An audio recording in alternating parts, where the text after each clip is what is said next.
Bienvenue, hello and welcome. I have the video for this week, and this week we are looking at, we are treading on Her Infernal Majesty toes. We are looking at Her Infernal Majesty's close personal friend, Mr. Samuel Beckett. So, before we start, remember, there is, if you want to support us, you can do that.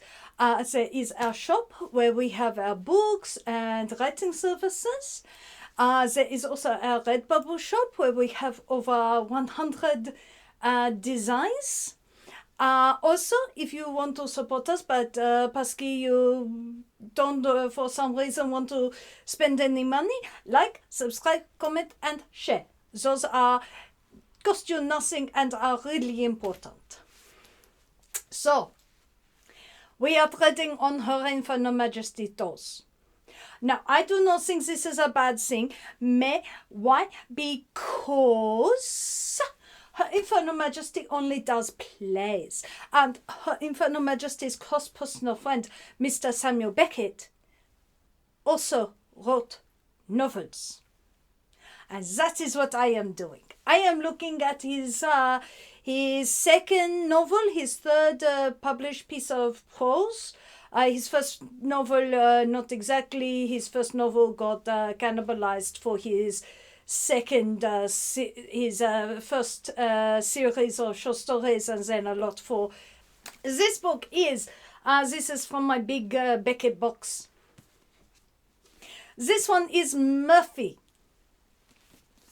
Murphy is set in London in the 1930s. So for Beckett, who was writing this between 1935 and published in 1938, he was writing about the contemporary world. And Murphy opens with the titular character, stark naked, tied to a rocking chair, trying to, how should we say, a moment of transcendence. That is the word I am looking for, transcendence. He is looking for spiritual transcendence.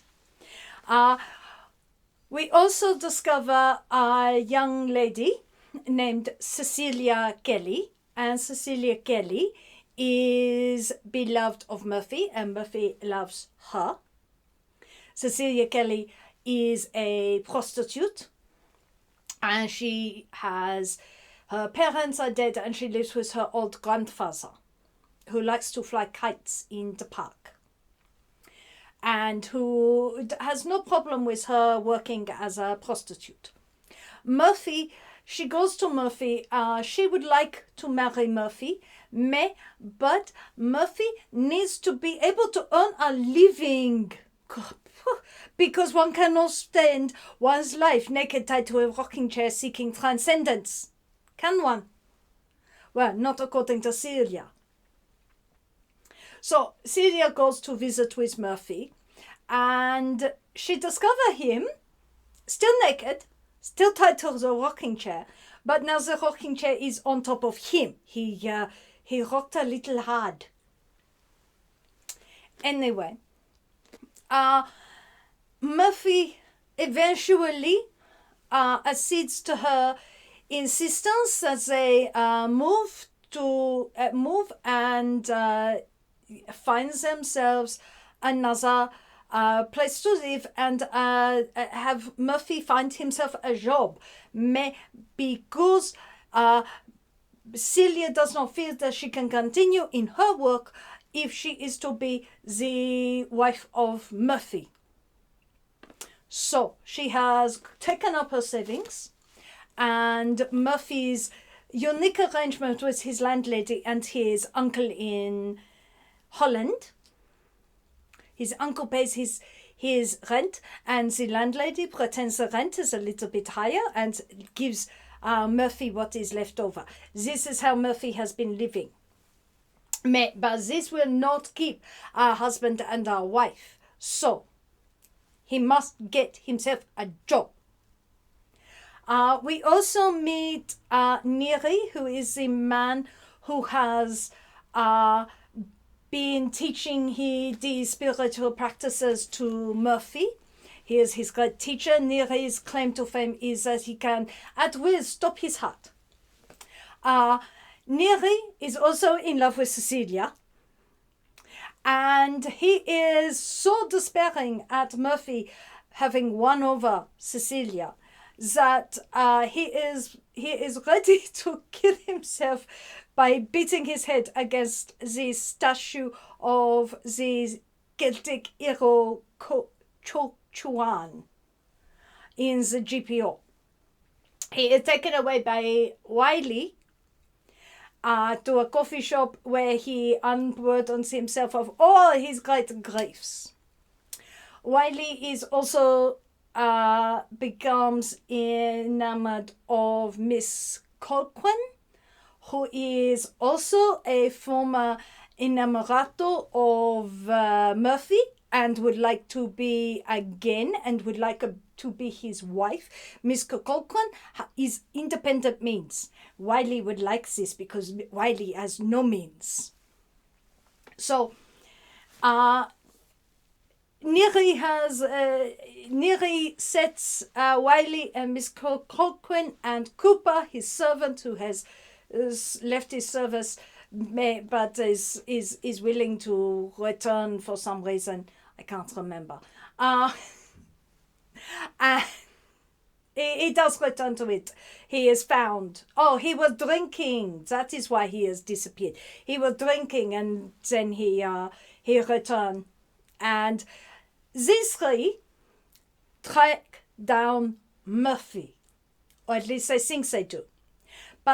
Because Murphy has pretended he is so useless and so passive that his job searching has consisted of walking around and looking vaguely employable. At least this is what he thinks, in the hopes that someone might walk up to him and say, "Hey, would you like a job?" Not the best plan. However, this plan does strangely work.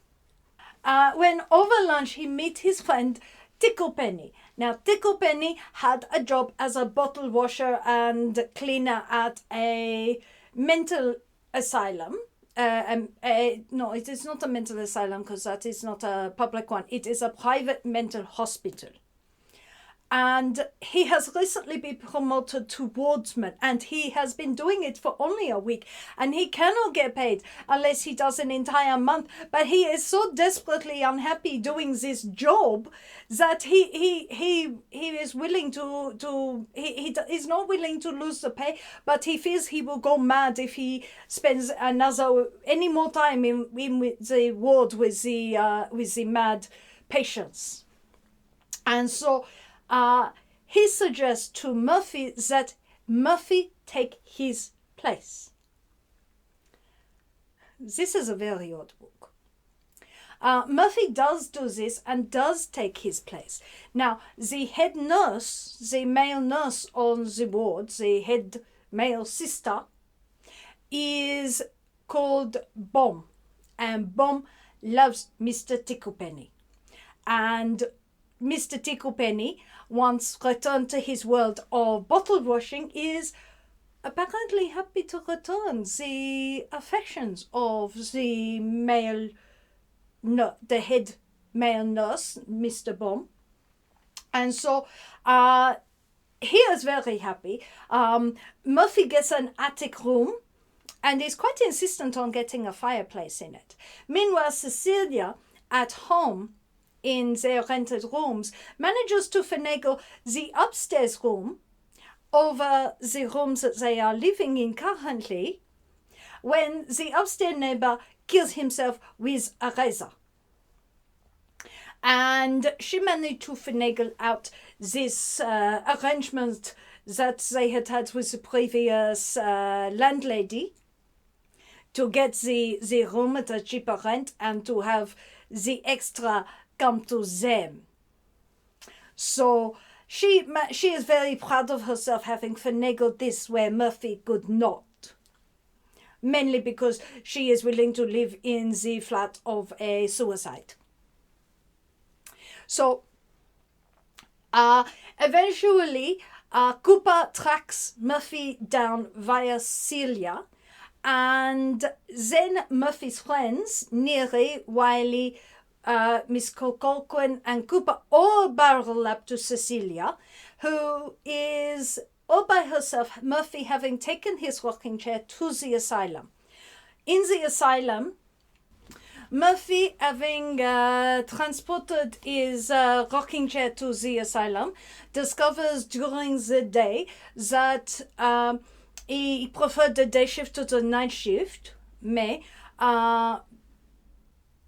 He discovers that the state of transcendence that he wishes to have spiritually, that he attempts to evoke using his rocking chair, and which when Tchaikovsky see him having been in his rocking chair, he is most shocked to find how abstracted and mad his look is, and Murphy is quite gratified to see that he has arrived at such a place, a place that the patients of the hospital are naturally. He sees them as being in their own world that the hospital and the doctors and the nurses are attempting to pull them out of, to interact in the social world, in the real world, whereas Murphy's great aspiration is to disappear into the inner world. He wishes to transcend the outside world, and he is finding that the work in the hospital is too engaging and is causing his problems with this transcendence. Ultimately, this is resolved. But while Murphy is working in the hospital, his friends have tracked him down, and they are now staying with Celia. Miss Colquhoun and Celia are staying downstairs in the big room, and Wiley and Neri are sharing the top room. And they have been doing this for several days when they get news of Murphy. It appears that during a night shift, Murphy has been playing chess with, and he does this during day shift, but during night shift he play a very erratic and strange game of chess with a schizophrenic patient. This chess game and the then subsequent behavior of this patient causes a crisis for Murphy, especially as he sees that the patient has not had quite the transcendence that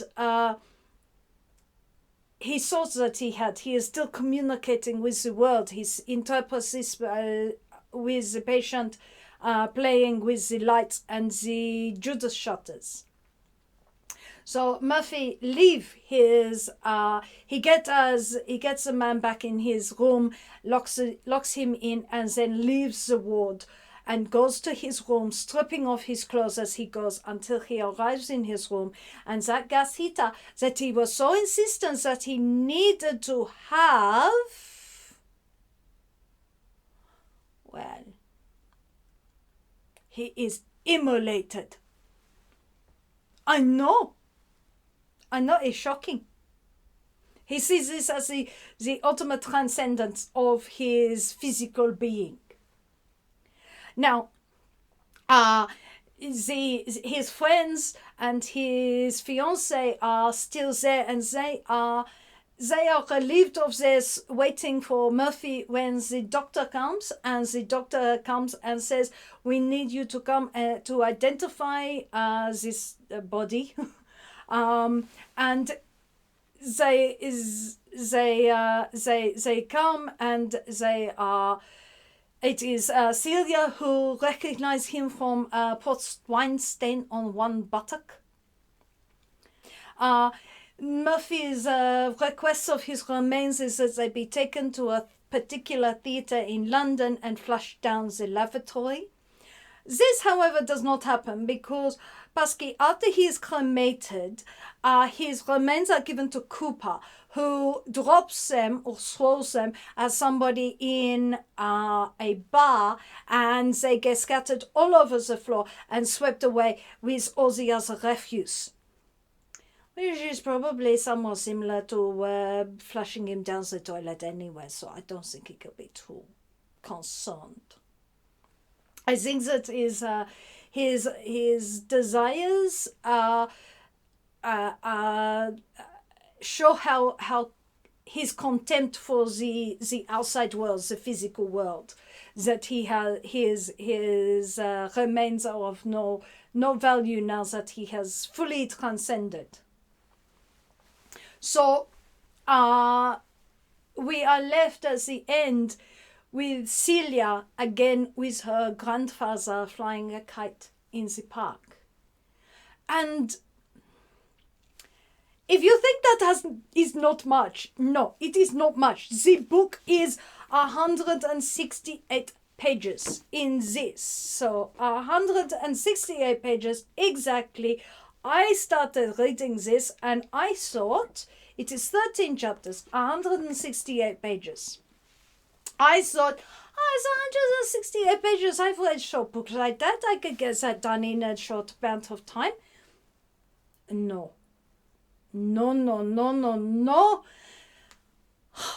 is a slow reading book.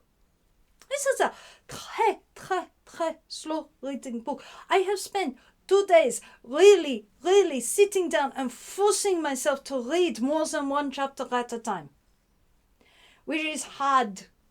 It is hard. Why? Why is it hard?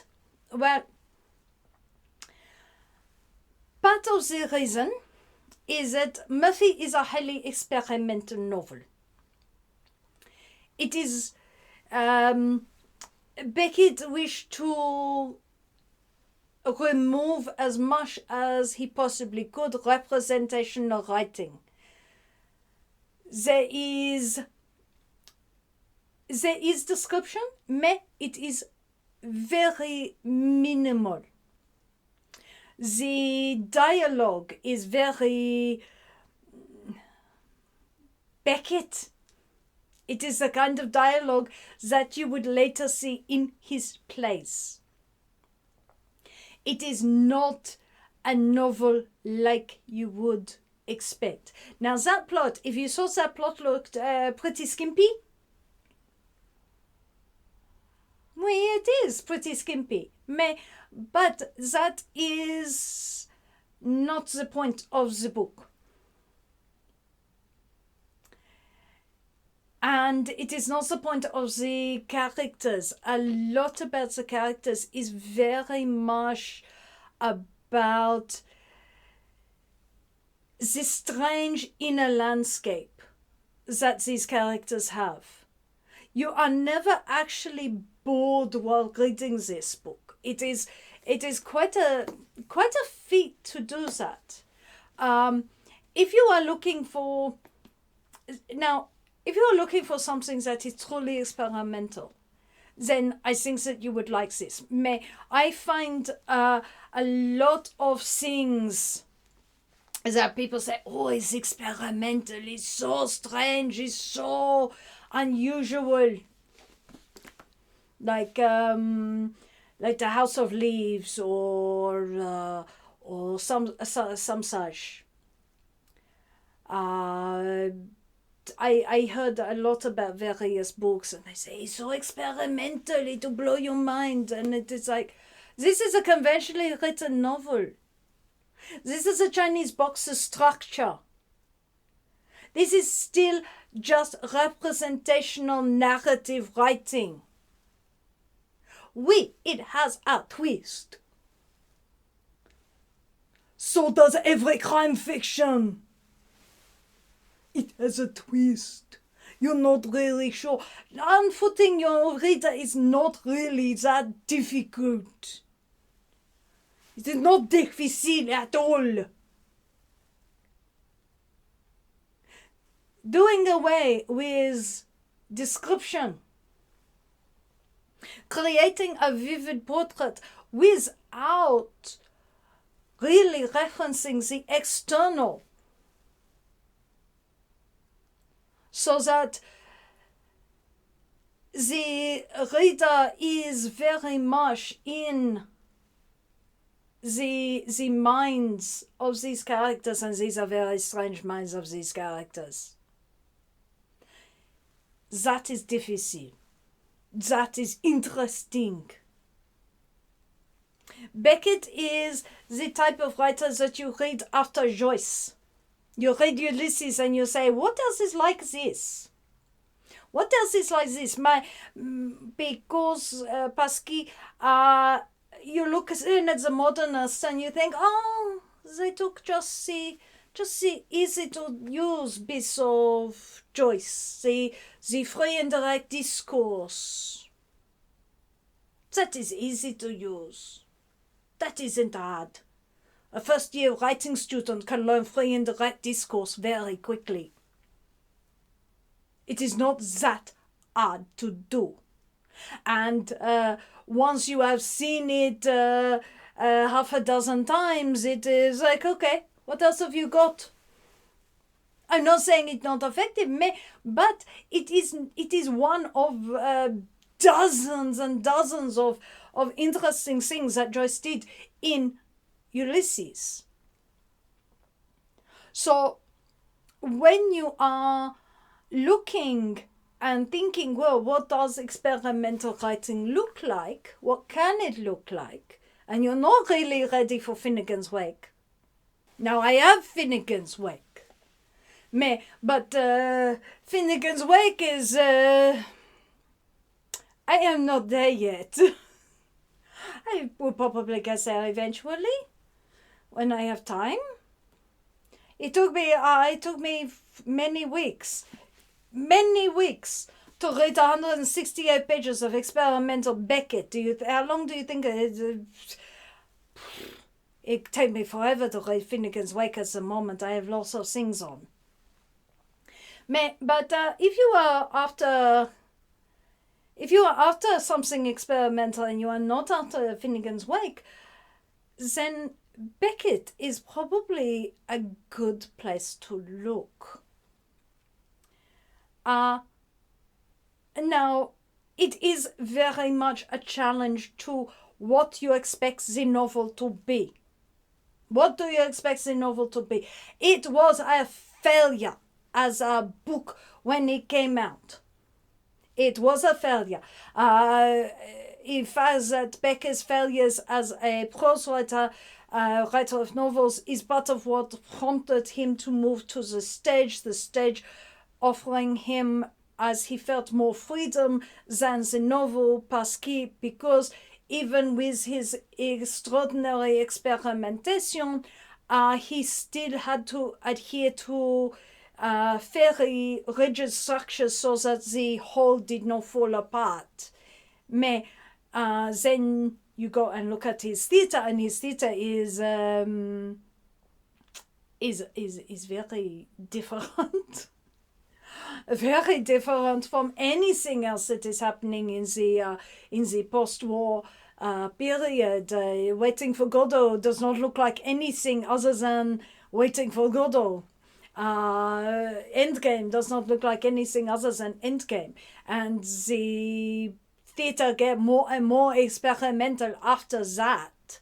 So, and yet those plays are intelligible, just as Murphy is intelligible.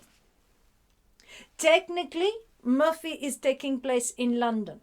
Technically, there is satire of the Irish Free State and their take on censorship in this book. But you would have to be extremely familiar with both London and the nature of censorship in Free Island for you to be aware of that. These things do not inhibit the reading of Murphy as a text. Why? Because of its deep abstraction. The deep level of abstraction makes you focus not on the where and when, but on the who and the what. So it is not a book that, unlike If on a Winter's Night a Traveller, which Janice did, which made Janice very aware of the fact that she was reading, you do not get that. You do not get that that level of alienation from the text. It is, as in spite of its abstraction, yet still an immersive text. So it is highly unusual. It is the only thing that it would be like to liken it to another author, not just to liken Beckett to Beckett. It is more like it is like reading Joyce. Joyce and Beckett being très close as in their lifetimes. So one needn't be too terribly surprised that Beckett would be heavily influenced by Joyce. But it is not exactly like Joyce. It is not. This is imitation Joyce. No, this is taking Joycean idea and Joycean concept, but taking it down a different road, taking it down the Beckett road. Beckett's world is far more austere and far more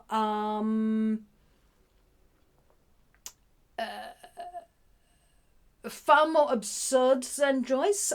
Joyce has a very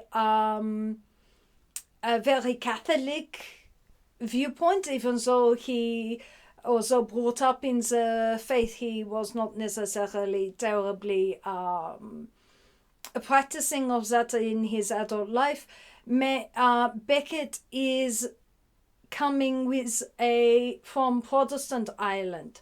He is coming with a far more austere faith than the Catholic faith, so you do not have the deeply systematized, the deeply hierarchical quality of the text that you find in Joyce. Here it is bare bones. It is the word. The word is all, not the ostentation, not the ceremony, not the tradition. This is straight right back to the word, which is a terribly Protestant idea of things. So in that you get here's a very different form of Irish writer to someone like Joyce, who is a much more opulent writer. He has more of that different background coming through in his writing. Why? Because it is one of those things that does permeate. It is part of what makes Joyce so Irish, so instantly identifiably Irish. Not that Beckett is not either. Beckett is also, but he is a different form of Irish. And so it is very interesting to read both of them and to see how one has influenced the other in that way, and yet how that influence has been changed and adapted for its own worldview. So would I recommend you read Murphy? Yes. Oui. Read it. Would I recommend that you read Murphy while also reading Henry Fielding while also trying to write a book? No, I would not. Maybe it's my problem. I am going to read something much lighter for next time. But I would highly recommend that you check out Murphy. I would check out some of the plays first so that you get an idea of what you are dipping yourself into. It is hard to go cold turkey into Beckett. I have had this is not my first edition of Beckett in prose. I've had a couple of copies, and each time I have sort of been a little too intimidated by them to read them. So this time I've got a big box of 4 books. This one has the early novels, there's the plays, there's I think poems, and then there is the novellas, or the short stories, more pricks than kicks. So I have all of these now, and I am determined that I will work my way through them. I also have Thomas Mann, so I can't just promise you Beckett all the time. I also have to work my way through Thomas Mann. With that in mind, we will probably return to our German writers next time I see you. And I think that perhaps Janice will be back next, because Pasky, Janice did a special favor in doing Pygmalion, which was not her position, because Pasky, why? Because I could not. I was up to you and Beckett. I could not take on another thing. So I think that she will be here with a more modern piece of literature. It's probably something much lighter than the Beckett, maybe an Angela Carter. She wasn't happy with the last thing that she did, which was the Dead Man in Deptford. I think maybe she liked to read a lady writer. So anyway, I will be back next time with a German writer, and until then, au revoir. If you would like to support this channel, come across to the Black Cockie Press website, www.blackcockiepress.com.au, where you will find books and other writing services to help with your writing.